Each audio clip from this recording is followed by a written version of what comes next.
ঘন জঙ্গলে বাবা তারকেশ্বর, তার মাথার উপর দুধ নিঃসরণ করছে একটি গরু। জানেন বাবা তারকেশ্বর মন্দিরের ইতিহাস?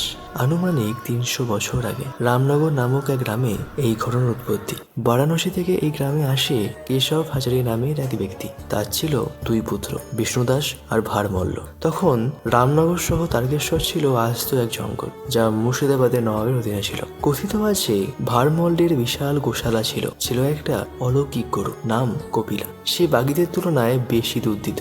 একদিন হঠাৎ সে দুধ দেয়া বন্ধ করে দেয়। রাজা দুগ্ধ চুরির অপবাদ দিলেন গোশালার রক্ষক মুকুন্দ ঘোষকে। মুকুন্দ ঘোষ ঠিক করলেন সে সারা রাত গরুর উপর নজর রাখবে যে কে চুরি করছে। কিন্তু রাত বাড়ার পর সে দেখলো কপিলা তীর বেগে ছুটে চলেছে জঙ্গলের দিকে, আর জঙ্গলের ভেতরে এক রহস্যময় শিবলিঙ্গের উপর দাঁড়িয়ে দুধ নিঃসরণ করছে। তারপর রাজা স্বয়ং শিবের স্বপ্নাদেশ পান এবং এইভাবে বর্তমান তারকেশ্বর মন্দির গড়ে ওঠে।